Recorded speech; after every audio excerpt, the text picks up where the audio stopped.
ଆଜ୍ଞା ଆଉ ସମସ୍ତ ବୟୋଜ୍ୟେଷ୍ଠ କନିଷ୍ଠ ଯେତେ ପ୍ରଭୁଙ୍କର ପ୍ରିୟ ସନ୍ତାନ ମାନେ ଅଛନ୍ତି ସମସ୍ତଙ୍କୁ ମୋର ସେବା କାର୍ଯ୍ୟ ଏବଂ ପରିବାର ତରଫରୁ ଆପଣମାନଙ୍କୁ ନମସ୍କାର ଜଣାଏ।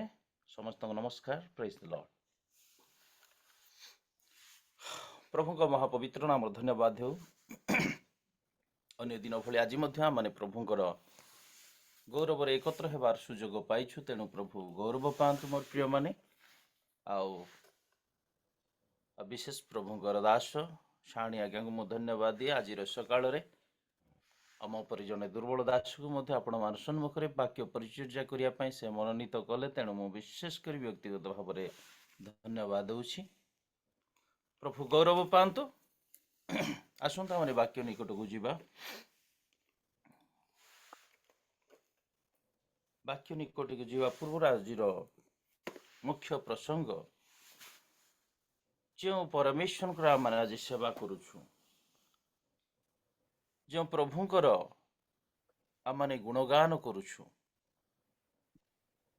କାହିଁକି ସେ ଆମମାନଙ୍କ ନିମନ୍ତେ ମନୁଷ୍ୟ ରୂପ ଧାରଣ କଲେ, କାହିଁକି ସେ ଆମମାନଙ୍କ ନିମନ୍ତେ ଜଗତକୁ ଆସିଲେ, ଏହା ଆଜିର ପ୍ରସଙ୍ଗ। ଅଳ୍ପ କେତେଟା ବିଷୟ ଆଜି ଆମମାନେ ପାଠ କରିବା। ଆପଣମାନେ ମୋ ସହିତ ପବିତ୍ର ଧର୍ମଶାସ୍ତ୍ର ଖୋଲିବେ। ପ୍ରଥମ ତିମୋଥୀ ତାର 1 ପର୍ବ 15 ପଦ।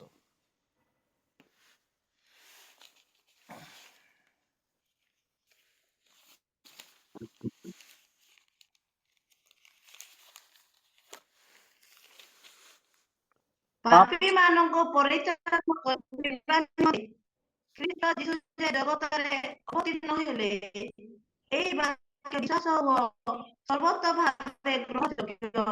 ସେହି ପାପୀ ମାନଙ୍କ ମଧ୍ୟରେ ମୁଁ ପ୍ରଧାନ। ପ୍ରେଜ୍ ଦି ଲର୍ଡ। ପ୍ରଭୁଙ୍କ ମହାନାମର ଧନ୍ୟବାଦ ହେଉ। ଏଠି ପ୍ରଭୁଙ୍କର ଦାସ ପାଉଲ ସେ ପତ୍ର ଲେଖୁଛନ୍ତି ତିମୋଥୀଙ୍କ ନିକଟକୁ। ଆଉ ତିମୋଥୀ କିଏ? ତାଙ୍କର ଆତ୍ମିକ ପୁତ୍ର ଅଟନ୍ତି। ଆଉ ସେ ପ୍ରଭୁଙ୍କର ଦାସ, ଯାହାକୁ କି ପ୍ରଭୁଙ୍କର ବାକ୍ୟ କହିକି ଲାଭ କରିଅଛନ୍ତି। ପ୍ରେରିତ ପାଉଲ ଏଠି ତାହାଙ୍କର ପୁତ୍ର, ଆତ୍ମିକ ପୁତ୍ର, ତାଙ୍କ ନିକଟ ଏହା ଲେଖୁଛନ୍ତି, ପାପୀମାନଙ୍କୁ ପରିତ୍ରାଣ କରିବା ନିମନ୍ତେ ଖ୍ରୀଷ୍ଟ ଯୀଶୁ ଯେ ଜଗତରେ ଅବତୀର୍ଣ୍ଣ ହେଲେ, ଏହି ବାକ୍ୟ ବିଶ୍ୱାସ ଓ ସର୍ବତ୍ର ଭାବେ ଗ୍ରହଣ ଯୋଗ୍ୟ। ସେହି ପାପୀମାନଙ୍କ ମଧ୍ୟରେ ମୁଁ ପ୍ରଧାନ। ଆସନ୍ତୁ ପଦେ ପ୍ରାର୍ଥନା କରିବା। ମଙ୍ଗଳମୟ ସଦା ପ୍ରଭୁ ଜୀବନ୍ତ ପରମେଶ୍ୱର, ତୁମର ପବିତ୍ର ନାମର ଧନ୍ୟବାଦ କରୁଛୁ ପ୍ରଭୁ। ତୁମେ ମହାନ ପରମେଶ୍ୱର, ତୁମେ ବାକ୍ୟ ରୂପୀ ପରମେଶ୍ୱର, ତୁମେ ଅନାଦି ଅନନ୍ତ ପରମେଶ୍ୱର ପ୍ରଭୁ।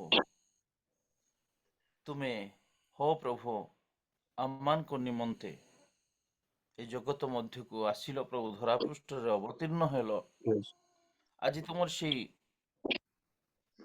ଉଦ୍ଦେଶ୍ୟକୁ ପ୍ରଭୁ ଜାଣିବା ପାଇଁ ମୋର ଭାଇ ଭଉଣୀ ମାନେ ଏବଂ ମୁଁ ଅପେକ୍ଷାରେ ଅଛୁ। ବାପା, ତୁମେ ଆମକୁ ଦୟା କର। ତୁମର ଯେଉଁ ବାକ୍ୟ ଆଜି ଆମେ ପାଠ କରୁଛୁ ପ୍ରଭୁ, ଏ ବାକ୍ୟର ନିଗୁଡ ଅର୍ଥ ଜାଣିବା ପାଇଁ ତୁମେ ସାହାଯ୍ୟ କର। ତୁମେ କଥା କୁହ ପ୍ରଭୁ।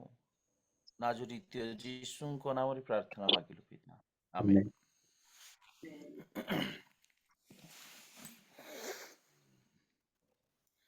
ଆଉ ପ୍ରେରିତ କିଏ? ପ୍ରେରିତ ପାଉଲ, ଯିଏକି ପୂର୍ବରେ ସେ ମଧ୍ୟ ବିଜାତି ଥିଲେ, ପରମେଶ୍ୱରଙ୍କୁ ସେ ଜାଣିନଥିଲେ। ଆଉ ବିଶେଷ କରି ପ୍ରଭୁ ଯୀଶୁଙ୍କୁ ଜାଣିଥିବା ଲୋକମାନଙ୍କୁ, ସ୍ତ୍ରୀ ମାନଙ୍କୁ, ପୁରୁଷ ମାନଙ୍କୁ, ଉଭୟକୁ ସେ ବାନ୍ଧିକିରି କାରାଗାରକୁ ନେଉଥିଲେ। ଆଉ ସେ ବ୍ୟକ୍ତିଙ୍କୁ ଦିନେ ପ୍ରଭୁ ଯୀଶୁ ହଠାତ୍ ଧରିଲେ, ତାଙ୍କର ଶିଷ୍ୟ ହେବା ପାଇଁ ସୁଯୋଗ ଦେଲେ। ଆଉ ପାଉଲ ପୂର୍ବରୁ ସେ ସାଉଲ ଥିଲେ, ଅନେକ ଦୁରାତ୍ମ୍ୟ କରୁଥିଲେ, ଅନେକ ପ୍ରଭୁଙ୍କ ଲୋକମାନଙ୍କୁ ତାଡ଼ନା କରୁଥିଲେ। ଆଉ ପର ମୁହୂର୍ତ୍ତରେ ଯେତେବେଳେ ପ୍ରଭୁ ଯୀଶୁଙ୍କୁ ସେ ଗ୍ରହଣ କଲେ, ସେ ବିଭିନ୍ନ ସ୍ଥାନ ଗଲେ, ପ୍ରେରିତ ନାମ ସେ ପ୍ରାପ୍ତ ହେଲେ, ଅନେକ ସ୍ଥାନକୁ ଗଲେ। ଆଉ ଏଠି ତିମୋଥି ବୋଲି ଜଣେ ଶିଷ୍ୟ, ତାଙ୍କୁ ସେ ଯେତେବେଳେ ଶିଷ୍ୟ କରିଛନ୍ତି ତାଙ୍କୁ ଏଇ କଥା କହୁଛନ୍ତି, ତାଙ୍କ ନିକଟକୁ ପତ୍ର ଲେଖୁଛନ୍ତି ଯେ ପ୍ରଭୁ ଯୀଶୁ କାହିଁକି ସେ ଜଗତକୁ ଆସିଛନ୍ତି ତାହା ସେ ଜଣାଉଛନ୍ତି। ଆଉ ଲେଖାଗଲା ପାପୀ ମାନଙ୍କୁ ପରିତ୍ରାଣ କରିବା ନିମନ୍ତେ ଖ୍ରୀଷ୍ଟ ଯୀଶୁ ଯେ ଜଗତରେ ଅବତୀର୍ଣ୍ଣ ହେଲେ। ମୋର ପ୍ରିୟମାନେ, ଆଜି ଆମେ ପ୍ରଭୁ ଯୀଶୁଙ୍କୁ ଗ୍ରହଣ କରିଛୁ ବ୍ୟକ୍ତିଗତ ତ୍ରାଣକର୍ତ୍ତା ଭାବରେ। ଆଜି ମଧ୍ୟ ଆମମାନଙ୍କର ଯଦି ଭାଇ ଭଉଣୀମାନଙ୍କୁ ପଚରାଯାଏ ଜୀବନର ସାକ୍ଷ୍ୟ କ'ଣ, କାହିଁକି ତମେ ପ୍ରଭୁଙ୍କୁ ପାଇଲ ବୋଲେ, ଆଜି ମଧ୍ୟ ଆମର ଭାଇ ଭଉଣୀ ମାନେ କ'ଣ କହିବେ? ରୋଗ ବ୍ୟାଧି କଥା ଏକା କହିବେ। ନାଇଁ ଏମିତି ଶୈତାନ କାର୍ଯ୍ୟ ହେଇଥିଲା ଆଉ ପ୍ରଭୁଙ୍କୁ ପାଇଲୁ। ନାଇଁ ଏମିତି ଗୋଟେ ରୋଗ ହେଇଥିଲା ପ୍ରାର୍ଥନା କଲୁ ଆଉ ତାପରେ ଭଲ ହେଲୁ। ନାଇଁ ମୋର ପ୍ରିୟମାନେ, ଆହୁରି କିଛି ଉଦ୍ଦେଶ୍ୟ ରହିଛି ଆମମାନଙ୍କର। ଯଦି କୌଣସି ରୋଗ ବ୍ୟାଧି ଶୈତାନ ଦ୍ୱାରା ମାନେ କଷ୍ଟ ପାଉଥିଲୁ, ପ୍ରଭୁ ଉଦ୍ଧାର କଲେ, ହଁ ଠିକ ଅଛି, କିନ୍ତୁ ସେଇଟା ହିଁ ମୁଖ୍ୟ ଉଦ୍ଦେଶ୍ୟ ନୁହେଁ। ଏଇ ଶରୀରରେ ଏମିତି ରୋଗ ବ୍ୟାଧି ଆସୁଥିବ ଯାଉଥିବ, ଶୈତାନ ମଧ୍ୟ ଲାଗି ରହିଥିବ ଆମର ସହିତ, କିନ୍ତୁ ମୁଖ୍ୟ ଉଦ୍ଦେଶ୍ୟ ପ୍ରଭୁ ଯୀଶୁ ଖ୍ରୀଷ୍ଟ ପାପୀ ମନୁଷ୍ୟକୁ ପରିତ୍ରାଣ କରିବା ନିମନ୍ତେ ଆସିଲେ। ପାପୀ ମନୁଷ୍ୟ ଯେପରି ଉଦ୍ଧାର ପାଇବ, ଜଣେ ପାପୀ ମନୁଷ୍ୟ ସିଏ ସାଧୁ ହେଇପାରିବ, ଧାର୍ମିକ ହେଇପାରିବ, ଆଉ ଏଇ ଜାଗତିକ ମନୁଷ୍ୟ କେମିତି ସେ ସ୍ୱର୍ଗ ରାଜ୍ୟର ଅଧିକାରୀ ହେବ, ଏଥି ନିମନ୍ତେ ହିଁ ପ୍ରଭୁ ଯୀଶୁ ଆସିଲେ। ତେଣୁ ଏଠି ପ୍ରେରିତ ପାଉଲ ତିମୋଥିଙ୍କୁ ଏହା କହୁଛନ୍ତି, ପାପୀ ମାନଙ୍କୁ ପରିତ୍ରାଣ କରିବା ନିମନ୍ତେ ଖ୍ରୀଷ୍ଟ ଯୀଶୁ ଯେ ଜଗତରେ ଅବତୀର୍ଣ୍ଣ ହେଲେ। Praise the Lord. Praise the Lord. Hallelujah. ପାପୀ ମନୁଷ୍ୟକୁ ଉଦ୍ଧାର କରିବା ପାଇଁ ପ୍ରଭୁ ଯୀଶୁ ଖ୍ରୀଷ୍ଟ ଜଗତରେ ଅବତୀର୍ଣ୍ଣ ହେଲେ, ଜଗତ ମଧ୍ୟକୁ ଆସିଲେ।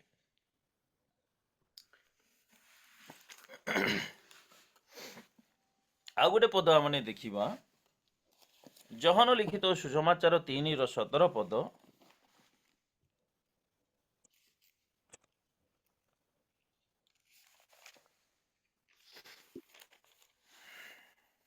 ଯେଉଁ ଜଗତର ବିଚାର କରିବା ନିମନ୍ତେ ଈଶ୍ୱର ଆପଣା ପୁତ୍ରକୁ ଜଗତକୁ ପ୍ରେରଣ କରି ଜଗତ ଯେପରି ତାହାଙ୍କ ପରିତ୍ରାଣ ପ୍ରାପ୍ତ ହୁଏ, ଏଥିପାଇଁ ତାହାଙ୍କୁ ପ୍ରେରଣ କଲେ। ଏଠି ଆମେ ଆହୁରି ଦେଖୁଛୁ, ଯେଣୁ ଜଗତର ବିଚାର କରିବା ନିମନ୍ତେ ଈଶ୍ୱର ଆପଣା ପୁତ୍ରଙ୍କୁ ଜଗତକୁ ପ୍ରେରଣ ନ କରି ଜଗତ ଯେପରି ତାହାଙ୍କ ଦ୍ୱାରା ପରିତ୍ରାଣ ପ୍ରାପ୍ତ ହୁଏ, ଏଥିପାଇଁ ତାଙ୍କୁ ପ୍ରେରଣ କଲେ। ପିତା ପରମେଶ୍ୱର ଏଥିପାଇଁ ପ୍ରଭୁ ଯୀଶୁ ଖ୍ରୀଷ୍ଟଙ୍କୁ ଜଗତକୁ ପ୍ରେରଣ କଲେ ଯେ ଜଗତର ବିଚାର କରିବା ନିମନ୍ତେ ନୁହେଁ। ଜଗତର ବିଚାର କରିବା ନିମନ୍ତେ ଈଶ୍ୱର ଆପଣା ପୁତ୍ରକୁ ଜଗତକୁ ପ୍ରେରଣ ନ କରି ଜଗତ ଯେପରି ତାହାଙ୍କ ଦ୍ୱାରା ପରିତ୍ରାଣ ପ୍ରାପ୍ତ, ମାନେ ପିତା ପରମେଶ୍ୱରଙ୍କୁ ମଧ୍ୟ ଏହା ଯୋଜନା ଯେ ଜଗତ ଯେପରି ପରିତ୍ରାଣ ପାଉ, ସେଥିପାଇଁ ସେ କ'ଣ କଲେ? ଆପଣା ଅଦ୍ୱିତୀୟ ପୁତ୍ରଙ୍କୁ ପ୍ରଭୁ ଯୀଶୁ ଖ୍ରୀଷ୍ଟଙ୍କୁ ଏ ଜଗତ ମଧ୍ୟକୁ ପ୍ରେରଣ କଲେ। ଗୋଟିଏ ଉଦ୍ଦେଶ୍ୟ, ପରିତ୍ରାଣ, ପାପରୁ ଉଦ୍ଧାର, ମୁକ୍ତି ପାଇବା ପାଇଁ ପିତା ପରମେଶ୍ୱର ମଧ୍ୟ ଯୋଜନା କରୁଛନ୍ତି। ଆଉ ପ୍ରଭୁ ଯୀଶୁ ଖ୍ରୀଷ୍ଟ ମଧ୍ୟ ଏ ଜଗତକୁ ଏଥିପାଇଁ ଆସିଲେ ଯେ ଏ ଜଗତର ଲୋକମାନେ ପରିତ୍ରାଣ ପ୍ରାପ୍ତ ହୁଅନ୍ତୁ। ତେଣୁ ଏଭ୍ରି ପୁସ୍ତକରେ ଅତି ପ୍ରାଞ୍ଜଳ ଭାବରେ ଲେଖା ଅଛି ପ୍ରଭୁ ଯୀଶୁ ଏ ଜଗତକୁ ଆସିବାର ଉଦ୍ଦେଶ୍ୟ। ଏଭ୍ରି ଲେଖକ ଏଠି ପ୍ରକାଶ କରନ୍ତି ଏଭ୍ରି 10:5 ପଦରେ,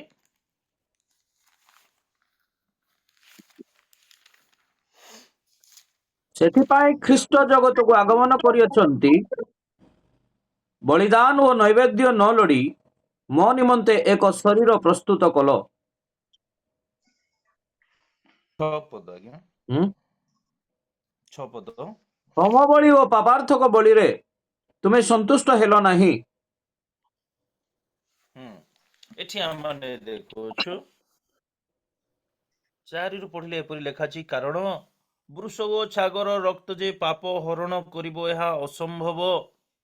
ସେଥିପାଇଁ ଖ୍ରୀଷ୍ଟ ଜଗତକୁ ଆଗମନ କରି କହନ୍ତି, ବଳିଦାନ ଓ ନୈବେଦ୍ୟ ନହଳି ମୋ ନିମନ୍ତେ ଏକ ଶରୀର ପ୍ରସ୍ତୁତ କଲ।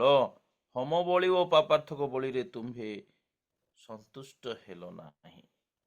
ଏହା ହଉଛି ବାସ୍ତବ ଉଦ୍ଦେଶ୍ୟ।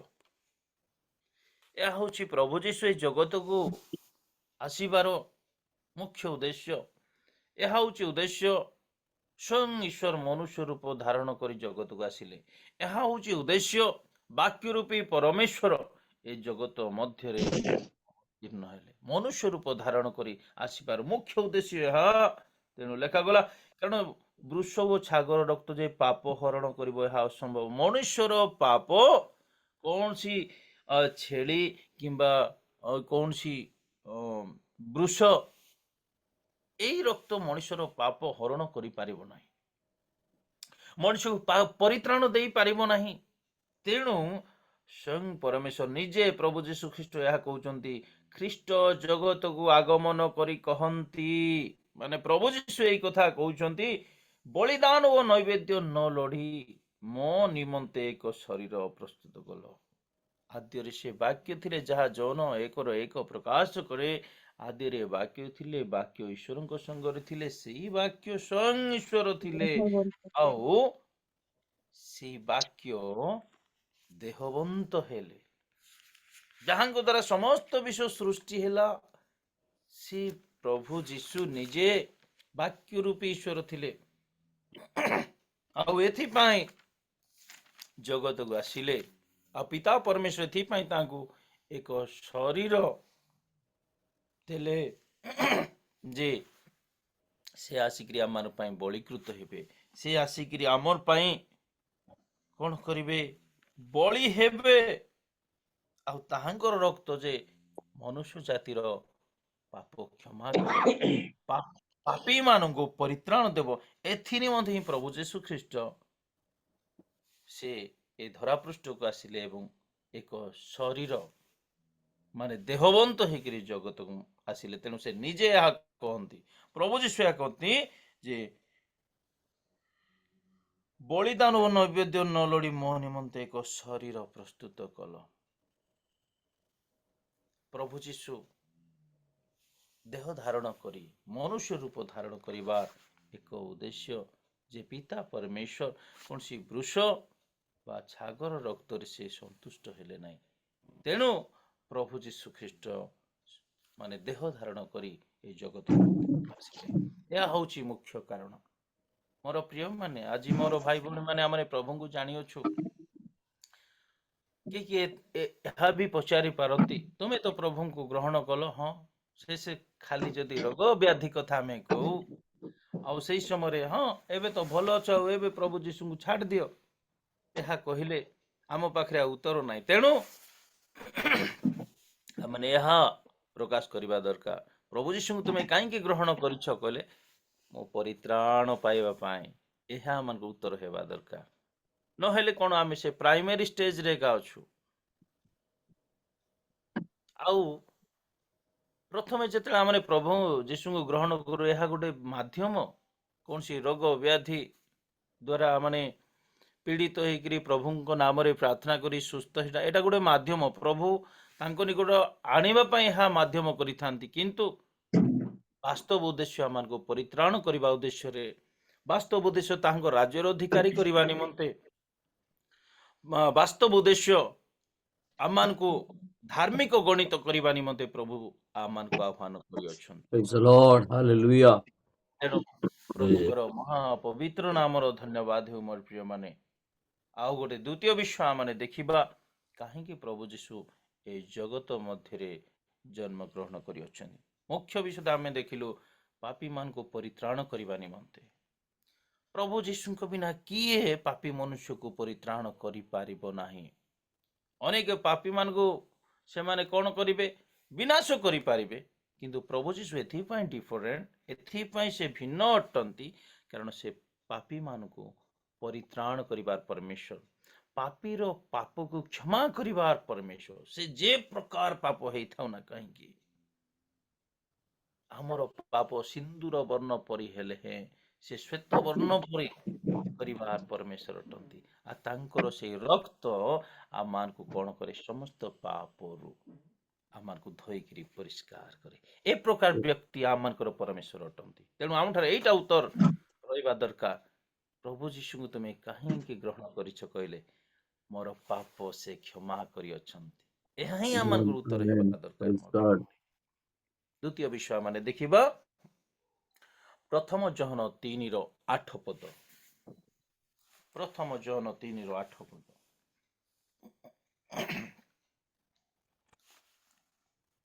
ଯେ ପାପ କରେ ସେ ଶୈତାନ ଠାରୁ ଜାତ, କାରଣ ଶୈତାନ ଆରମ୍ଭରୁ ପାପ କରି ଆସୁଅଛି। ଶୈତାନର କାର୍ଯ୍ୟ ବିନାଶ କରିବା ଉଦ୍ଦେଶ୍ୟରେ ହିଁ ଈଶ୍ୱରଙ୍କ ପୁତ୍ର ପ୍ରକାଶିତ ହେଲେ। Praise the Lord. Praise the Lord. ଦେଖନ୍ତୁ ଏଠି ଲେଖା ଅଛି ଯେ ପାପ କରେ ସେ ଶୈତାନରୁ ଜାତ, କାରଣ ଶୈତାନ ଆରମ୍ଭରୁ ପାପ କରି ଆସୁଅଛି। ଶୈତାନର କାର୍ଯ୍ୟ ବିନାଶ କରିବା ଉଦ୍ଦେଶ୍ୟରେ ହିଁ ଈଶ୍ୱରଙ୍କ ପୁତ୍ର ପ୍ରକାଶିତ ହେଲେ। ପ୍ରଭୁ ଯୀଶୁ ଜଗତକୁ ଆସିବାର ଉଦ୍ଦେଶ୍ୟ ଏଠି ଲେଖାଗଲା। ଏଠି ଯୋହନ ତାଙ୍କ ପତ୍ରରେ ପ୍ରକାଶ କରୁଛନ୍ତି ଯେ ପାପ କରେ ସେ ଶୈତାନରୁ ଜାତ, ଯେ ପାପ କରେ ସେ ଶୈତାନ ଠାରୁ ଜାତ, କାରଣ ଶୈତାନ ଆରମ୍ଭରୁ ପାପ କରି ଆସୁଅଛି। ମୋର ପ୍ରିୟ ମାନେ, ପ୍ରଭୁ ତାଙ୍କର ବାକ୍ୟ ଦ୍ୱାରା ଆମମାନଙ୍କୁ କେତେ ସତର୍କ କରୁଛନ୍ତି। ସେଦିନ ଆଦମ ଏବଂ ହବା ଅନାଜ୍ଞାବହ ହେବା ଦ୍ୱାରା ପାପ କଲେ। ଆଉ ପାପ କରିବା ଦ୍ୱାରା ତିନିଟା ବିଶ୍ୱ ଜଗତକୁ ଆସିଲା। ଅଭିଶାପ ଆସିଲା, ପାପ କରିବା ଦ୍ୱାରା ମୃତ୍ୟୁ ଆସିଲା, ପାପ କରିବା ଦ୍ୱାରା ରୋଗ ଆସିଲା, ପାପ କରିବା ଦ୍ୱାରା ଦରିଦ୍ରତା ଜଗତକୁ ଆସିଲା। ଏ ତିନିଟା ଜିନିଷ ଜାଣିଥାନ୍ତୁ ଆପଣ ମାନେ। ଆମମାନଙ୍କର ଆଦି ପିତା ମାତା ଅତି ସ୍ୱଚ୍ଛନ୍ଦ ମନରେ ଏଦନ ଉଦ୍ୟାନରେ ସେମାନେ ସମସ୍ତ ବୃକ୍ଷର ଫଳ ଖାଉଥିଲେ, କିନ୍ତୁ ଯାହା ପରମେଶ୍ୱର ମନା କରିଥିଲେ ତାହା କଲାରୁ କଣ ହେଲା? ପାପ ଜଗତରେ ପ୍ରବେଶ କଲା। ଯୋଉ ଭୂମିରେ ଅତି ସୁନ୍ଦର ସୁନ୍ଦର ବୃକ୍ଷ ଫଳ ଫଳୁଥିଲା, ସେଥିରେ ତାହା କଣ୍ଟକ ଭୂମି ହେଇଗଲା। କଣ୍ଟା ସେ ପର୍ଯ୍ୟନ୍ତ ହେଇନଥିଲା, ଏମାନେ ପାପ କଲାରୁ ଭୂମିରେ କଣ୍ଟା ହେଲା। କଣ୍ଟା, ଗୋଖରା, ଏଇ ବିଭିନ୍ନ ପ୍ରକାରର ବୃକ୍ଷ ଆସିଲା। ଆଉ ଲେଖା ଅଛି ଭୂମି ଅଭିଶପ୍ତ ହେଲା। ପାପ ଏ ପ୍ରକାର ଗୋଟେ ବିଷୟ ଯାହାକି ଅଭିଶାପ ଆଣି ଦେଇଥାଏ। ମୋର ପ୍ରିୟ ମାନେ, ଆଜି ପ୍ରଭୁଙ୍କୁ ଜାଣିଲା ପରେ ପ୍ରଭୁଙ୍କର ବାକ୍ୟ ଆମଠାରେ ପ୍ରଚୁର ମାତ୍ରାରେ ରହିବା ଦରକାର। ତେଣୁ ଗୀତର ସୁଖ ଦାଉଦ ଏହା କହନ୍ତି, ପ୍ରଭୁ ମୁଁ ଯେପରି ତୁମ୍ଭ ବିରୁଦ୍ଧରେ ପାପ ନ କରେ, ଏଥିପାଇଁ ମୋ ହୃଦୟରେ ତୁମର ବାକ୍ୟ ସଞ୍ଚୟ କରିଅଛି। ଆଜି ପ୍ରତି ସକାଳରେ ସାରଣ ପ୍ରେୟର ଗ୍ରୁପ ଦ୍ୱାରା ଆମେ ପ୍ରଭୁଙ୍କର ବାକ୍ୟ ଶୁଣୁଛୁ। ତାହାର ଉଦ୍ଦେଶ୍ୟ କେବଳ ବିଭିନ୍ନ ପ୍ରକାର ରହସ୍ୟ ଜାଣିବା ଉଦ୍ଦେଶ୍ୟ ନ ହଉ, ବ୍ୟକ୍ତିଗତ ଭାବରେ ଆମ ଜୀବନରେ କାର୍ଯ୍ୟ କରୁ ଯେ ପାପ ଠାରୁ ଆମେ ସବୁବେଳେ ସତର୍କ ରହିବା। ପାପ ସବୁ ଜାଣିକି ଯଦି ପାପ କରୁ ତାହେଲେ କଣ ହୁଏ? ଆଶୀର୍ବାଦ ଆସିବା ଜାଗାରେ ଅଭିଶାପ ଆସିଯାଏ। ସେଦିନ ଆଦମ ହବାଙ୍କର ପାପ ସକାଶେ ସେଦିନ ଏଦନ ଉଦ୍ୟାନରେ ଯୋଉ ଆରାମ ସେ ସେମାନେ ରହୁଥିଲେ, ସେଠିକୁ ସେମାନେ କଣ କଲେ? ଅଭିଶାପକୁ ସେମାନେ ଆମନ୍ତ୍ରଣ କଲେ। ଆମମାନେ କୌଣସି ପରିବାରର ଆଜି ସଦସ୍ୟ, କୌଣସି ମଣ୍ଡଳୀରେ ଆମମାନେ ରହିଛୁ। ମୋର ପ୍ରିୟ ମାନେ, ନାମ ପାଇଛୁ ପ୍ରଭୁଙ୍କ ସନ୍ତାନ ସନ୍ତତି ଭାବରେ। ଆଜି ମଧ୍ୟ ଯଦି ଆମେ ପାପରେ ଜୀବନ ଯାପନ କରୁଛୁ, ପ୍ରଭୁଙ୍କର ବାକ୍ୟ ଜାଣିଛୁ, ପ୍ରଭୁଙ୍କର ବ୍ୟବସ୍ଥା ଜାଣିଛୁ, ପ୍ରଭୁ କହିଲେ ଏଇଟା କରିବ ସେଇଟା କରିବ ନାହିଁ, ସବୁଦିନ ଆମେ ଶୁଣୁଛୁ। ଆଉ ବାକ୍ୟ ଶୁଣିବାର ଗୋଟେ ଉଦ୍ଦେଶ୍ୟ ଈଶ୍ୱରଙ୍କ ନିକଟବର୍ତ୍ତୀ ହେବା ପାଇଁ। ବାକ୍ୟ ଶୁଣିବାର ଗୋଟେ ଉଦ୍ଦେଶ୍ୟ ଈଶ୍ୱରଙ୍କ ପରି ହେବା ପାଇଁ, କାରଣ ଆମେ ଈଶ୍ୱରଙ୍କ ସନ୍ତାନ ସମସ୍ତେ ଅଟନ୍ତି। କିନ୍ତୁ ବେଳେ ବେଳେ ଛୋଟ ଛୋଟ ପାପ ମଧ୍ୟ ଆମମାନଙ୍କୁ କଣ କରେ? ବହୁତ ଅଲଗା କରିଦିଏ। ତେଣୁ କରି ଏଠି ଆମେ ଦେଖୁଛୁ ଯେ କଣ ଲେଖା ଅଛି? ଯେ ପାପ କରେ ସେ ଶୈତାନରୁ ଜାତ। ବହୁତ ଇମ୍ପୋର୍ଟାଣ୍ଟ ମୋର ପ୍ରିୟ ମାନେ। ଆମେ କେତେବେଳେ ଜଗତରେ ଭିନ୍ନ ଦେଖାଯିବା, ଯେତେବେଳେ ଆମେ ନିଷ୍ପାପ ନିଷ୍କଳଙ୍କ ପବିତ୍ର ଜୀବନ ଯାପନ କରୁଛୁ। ଯଦି କୌଣସି ରାସ୍ତା ଅଲଗା ଦିଶେ, କୌଣସି ସାଙ୍ଗସାଥୀ ମାନେ କୌଣସି ଲୋକମାନଙ୍କର ଜୀବନଶୈଳୀ ଯଦି ଭିନ୍ନ ସାଇଟ୍ ହେଇଯାଆନ୍ତୁ, ବରଂ ଈଶ୍ୱରଙ୍କ ସହିତ ସମ୍ପର୍କ ସ୍ଥାପନ କରନ୍ତୁ, କିନ୍ତୁ ପବିତ୍ର ଜୀବନ କାଟନ୍ତୁ। ତେଣୁକରି ଯେ ପାପ କରେ ସେ ଶୈତାନରୁ ଜାତ ବୋଲି ଏଠି ମାନେ ପ୍ରଭୁଙ୍କ ବାକ୍ୟରେ ଲେଖାଗଲା। କାରଣ ଶୈତାନ ଆରମ୍ଭରୁ ପାପ କରି ଆସୁଅଛି।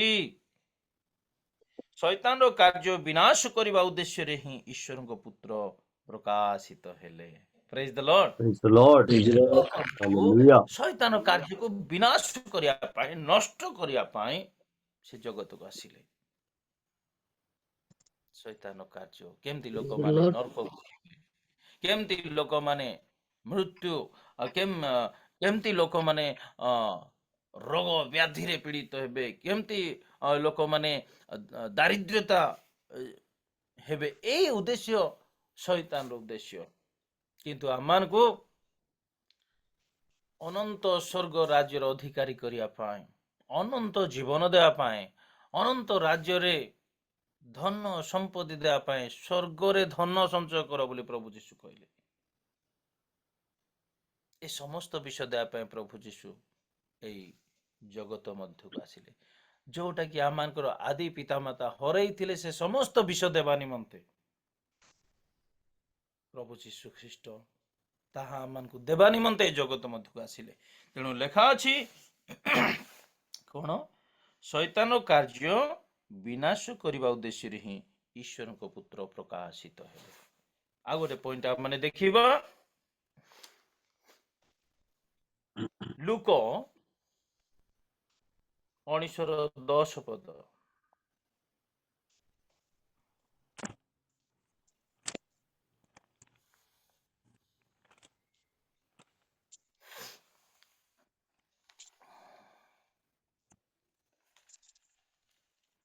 କାରଣ ଯାହା ହଜିଅଛି ତାହା ଖୋଜି ରକ୍ଷା କରିବାକୁ ମନୁଷ୍ୟ ପୁତ୍ର ଆସିଅଛନ୍ତି। Praise the Lord. Praise the Lord. ଏଠି ପ୍ରଭୁଙ୍କ ପବିତ୍ର ଧର୍ମଶାସ୍ତ୍ରରେ ଲେଖା ଅଛି, କାରଣ ଯାହା ହଜିଅଛି ତାହା ଖୋଜି ରକ୍ଷା କରିବାକୁ ମନୁଷ୍ୟ ପୁତ୍ର ଆସିଅଛନ୍ତି। ଯାହା ହଜିଅଛି ତାହା ରକ୍ଷା କରିବାକୁ ମନୁଷ୍ୟ ପୁତ୍ର ଆସିଅଛନ୍ତି। ଏଠି ପ୍ରଭୁ ଯୀଶୁ ଯେତେବେଳେ ଜଗତରେ ଥିଲେ, ସେଇ ସମୟରେ ଜଣେ ବ୍ୟକ୍ତିଙ୍କ ଗୃହକୁ ଗଲେ, ଆଉ ଯାହାଙ୍କ ନାମ ହଉଛି 19:10 ଲୁକ 19 ତାର 10 ପଦ। ଆଜ୍ଞା ଆଜ୍ଞା, ଥ୍ୟାଙ୍କ ୟୁ। এই ବ୍ୟକ୍ତି ଜଣେ ପ୍ରଧାନ କରଗ୍ରାହୀ ଥିଲେ, ଆଉ ତାହାଙ୍କର ନାଁ ହଉଛି ଯକ୍ଷ। ଆଉ ସେ ବ୍ୟକ୍ତି ଯେତେବେଳେ ପରିବର୍ତ୍ତନ ହେଇଛି, ସେଇ ସମୟରେ ପ୍ରଭୁ ଯୀଶୁ କହିଲେ, ଆଜି এই ଗୃହରେ ପରିତ୍ରାଣ ଉପସ୍ଥିତ ହୋଇଅଛି, ଯେଣୁ ଏ ମଧ୍ୟ ଅବ୍ରାହ୍ମଙ୍କର ଜଣେ ସନ୍ତାନ ବୋଲି ପ୍ରଭୁ କହୁଛନ୍ତି। କାରଣ ଯାହା ହଜିଅଛି ତାହା ଖୋଜି ରକ୍ଷା କରିବାକୁ ମନୁଷ୍ୟ ପୁତ୍ର ଆସିଅଛନ୍ତି। ମାନେ ବେଳେ ବେଳେ ଯଦି ହଜିବା କଥା କୁହାଯାଏ, ବିଭିନ୍ନ ପଇସା, ବିଭିନ୍ନ ଟାଇପର ଜିନିଷ, ବସ୍ତୁ, ବିଷୟ ହଜିବାଟା ଆମର ସାମ୍ନାକୁ ଦେଖାଯାଏ। କିନ୍ତୁ ସେ ହଜିବା ବିଷୟ ପ୍ରଭୁ ଏଠି କହୁନାହାନ୍ତି। ଯାହା ହଜିଛି ମାନେ ବିଶେଷ କରି ମନୁଷ୍ୟ ଏ ପାପ ଦୁନିଆରେ ହଜିବା ବିଷୟ ପ୍ରଭୁ ଯୀଶୁ କହୁଛନ୍ତି। ଆଉ ସେ ହଜିଥିବା ମନୁଷ୍ୟ ମାନଙ୍କୁ ଖୋଜିକିରି ରକ୍ଷା କରିବାକୁ ମନୁଷ୍ୟ ପୁତ୍ର ଆସିଅଛନ୍ତି। କୌଣସି ଜିନିଷ ପତ୍ର ହଜିଗଲେ ସେଟାକୁ ଆମେ ରକ୍ଷା କରୁନାହିଁ ଖୋଜିକିରି।